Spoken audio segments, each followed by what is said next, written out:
जी, तो peoples party एक जमहूरी जमात है, अवामी मसाइल को अच्छे से समझने वाली। आप समझ लें कि जमात है, जानती है अवामी मसाइल को, इसीलिए हमेशा पीपल्स पार्टी ने जमहूरियत की बात की है और इसकी जंजीर को कभी तोड़ती भी नहीं है। अब नाज़रीन, आप देखिए कि नून लीग और JUI का शुरू दिन से यही रवैया रहा है कि वो किसी भी तरीके से जमहूरी हुकूमत को गिरा सके, और इसके लिए इन दोनों जमातों ने आइनी और गैर आइनी इक़दाम में फ़र्क करना छोड़ दिया। पीपल्स पार्टी ने आइन पर अमल करने को अपनी अव्वलीन तरजीह जाना। पीपल्स पार्टी भी हुकूमत को घर भेजना चाहती है, लेकिन फ़र्क क्या है, ये आइनी हदूद में रहते हुए भेजना चाहती है। नून लीग और JUI वाली सोच नहीं है इनकी, JUI वाली। बिलावल ने हुकूमत के खिलाफ तहरीक अदम एतमाद लाने की तजवीज़ दी, आपको पता है, और आइनी रास्ता इख्तियार करते हुए हुकूमत को घर भेजने की ख्वाहिश का इजहार किया, क्योंकि बिलावल जानते हैं कि कोई भी गैर आइनी इक़दाम से इनका वोट बैंक मुतासर हो सकता है।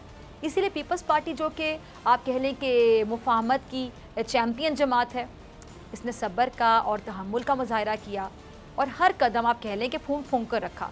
और यही वजह थी कि कराची जलसा हो या फिर आज होने वाला हैदराबाद का जलसा, दोनों जलसे बड़े जलसे रहे। पीपल्स पार्टी के कराची और हैदराबाद जलसे में अवाम की एक बड़ी तादाद ने हाज़िरी दी, और इस बात में कोई शक नहीं कि बिलावल की जो एक पॉजिटिव सोच कह लें या मुस्बत सियासत कह लें, इसकी वजह से इस जमात की अवामी मकबूलियत बढ़ती चली जा रही है। अच्छा नाज़रीन, एक और बात कि पीपल्स पार्टी ने इदारों और बिलखुसूस पाक फ़ौज पर मुकम्मल एतमाद का इजहार किया। आपको याद होगा जब वो मज़ार कायद वाला वाक़या हुआ था, तब भी बिलावल ने उस वाक़े पर आर्मी चीफ से तहकीकात का मुतालबा किया था, आपको याद होगा। और ये इस बात का प्रैक्टिकली सबूत दिया गया कि पीपल्स पार्टी ना सिर्फ इदारों पर एतमाद करती है, बल्कि उनकी इज्जत करती है, एहतराम करती है।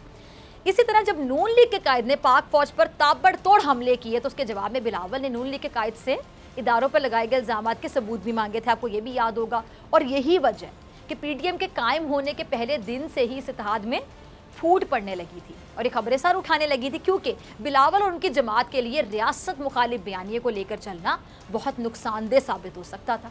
और पीपल्स पार्टी ये बात अच्छे से जानती थी कि अगर कौमी सलामती के इदारों को पीपल्स पार्टी भी टारगेट करती तो ऐन मुमकिन था कि माजी की तरह नून लीग इस जमात को अवाम की नज़रों में गंदा करके खुद को साफ जाहिर करने की कोशिश करती। लेकिन पीपल्स पार्टी के आप कह लें कि स्मार्ट मूव ने अवाम में इसकी मकबूलियत को मजीद बढ़ा दिया, और इसी वजह से मुंह बोले रिश्ता है वो भी पीछे रह गया। सब्सक्राइब करें और बेल दबाएं ताकि कोई खबर रह न जाए।